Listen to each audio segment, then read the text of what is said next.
मध्य प्रदेश में नियमितीकरण की मांग कर रहे अतिथि शिक्षकों को मंत्री इमरती देवी का साथ मिला है। धरना दे रहे अतिथि शिक्षकों से मिलकर मंत्री इमरती देवी ने ज्ञापन लिया। उन्होंने कहा अतिथि शिक्षकों की लड़ाई अब वो लड़ेंगे। सीएम और आला कमान से बात करने की बात भी कही। मंत्री इमरती देवी के बयान के बाद अतिथि शिक्षकों ने कहा आश्वासन नहीं, उन्हें 3 दिन में नियमितीकरण का आदेश चाहिए, नहीं तो उपचुनाव जो विधानसभा क्षेत्र हैं वहां पर बीजेपी के विरोध में प्रदर्शन किया जाएगा। नहीं, हम आश्वासन पर विश्वास नहीं करेंगे। आप देखिए बाजू में हमारा रथ खड़ा है। अगर 3 दिन आचार संहिता लगने के 3 दिन बचे हुए, अगर इस बीच में इन्होंने हमारी कैबिनेट की मीटिंग बुलाकर अतिथि शिक्षकों को नियमित नहीं किया तो हम 28 सीटों पे भारतीय जनता पार्टी को हराने का काम करेंगे, जो हमने 2018 के चुनाव में किया था। हम भारतीय जनता पार्टी को हराएंगे, किसी बात को हम नहीं मानेंगे जब तक हमें नियमित नहीं करेंगे तब तक अतिथि शिक्षकों को। तो हमारे सम्मानीय हमारे भाई अतिथि शिक्षकों को भी होना चाहिए।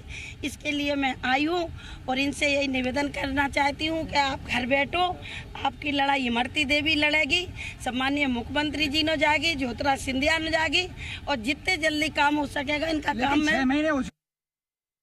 रुख करते हैं, शैलेंद्र हमारे साथ लगातार बने हुए हैं। शैलेंद्र, जब एक बयान पर मंत्री इमरती देवी पलट सकती हैं, यू टर्न ले सकती हैं, तो फिर अतिथि शिक्षक भी यही कह रहे हैं कि हमें बयान से कोई मतलब नहीं है, आप तो लिखित में आदेश लाइए। देखिए बिल्कुल मृदुल, जिस तरीके से मध्य प्रदेश में 2018 के चुनाव हुए थे उस समय भी चाहे अतिथि शिक्षकों की बात करें, अति विद्वानों की बात करें या जो लोग 2018 में पात्रता परीक्षा पास कर चुके थे, वो लोग लगातार सरकार से अपने नियमितीकरण की मांग कर रहे थे। लेकिन जब बीजेपी ने उनके नियमितीकरण की मांग नहीं सुनी और उन्होंने विरोध किया और उसके बाद जो कांग्रेस की सरकार आई थी उससे उन्हें बड़ी आशाएं थी। लेकिन जिस तरीके से कांग्रेस की सरकार गिर गई और अब उपचुनाव होने हैं और ये सारे शिक्षक जो हैं वो ये भली बात जानते हैं कि यही वो मौका है जब अपनी मांगे जो हैं वो पूरी कराई जा सकती है। एक बार इलेक्शन हो गए तो जिस तरीके से लंबे समय से वो लगातार मांगे करते आ रहे हैं वैसे ही मांगे करते रहेंगे, लेकिन आश्वासन के सिवा उनको कुछ नहीं मिलेगा। यही कारण है कि आज जब वो धरने पर थे फूलबाग मैदान पर, तो मध्य प्रदेश की महिला बाल विकास मंत्री इमरती देवी उनके बीच पहुंची और उनके बीच कहा कि उनकी लड़ाई वो खुद लड़ेंगी और मुख्यमंत्री से और जो तमाम आला कमान के नेता हैं उनसे बात करेंगी और जल्द से जल्द उनकी मांगे पूरी कराने की बात कहेंगी।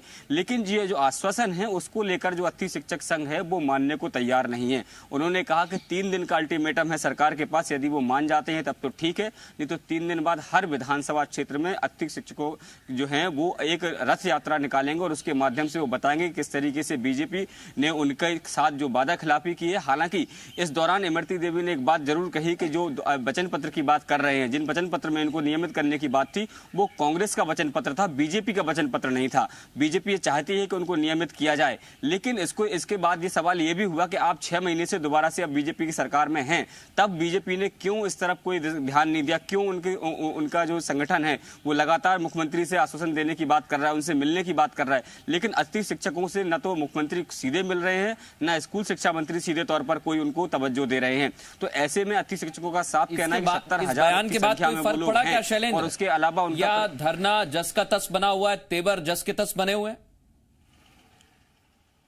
देखिए बयान के बाद भी उनका जो गुस्सा है वो शांत नहीं हो रहा। उनका साफ तौर पर कहना है कि आश्वासन नहीं चाहिए, उनको काम चाहिए। 3 दिन का उन्होंने खुद जो इमरती देवी है उनको ज्ञापन सौंपा है, उसमें उन्होंने अल्टीमेटम दिया है और कहा है कि 3 दिन के अंदर अगर आश्वासन नहीं, मतलब जो उनका आदेश जो है वो यदि लागू नहीं होता है तो निश्चित तौर पर वो आने वाले समय में जो 28 विधानसभा क्षेत्रों में जो चुनाव होने हैं वहां पर अतिथि शिक्षक जो है वो बीजेपी का खुलकर विरोध भी करेंगे। जी बहुत शुक्रिया शैलेंद्र तमाम बातचीत के लिए।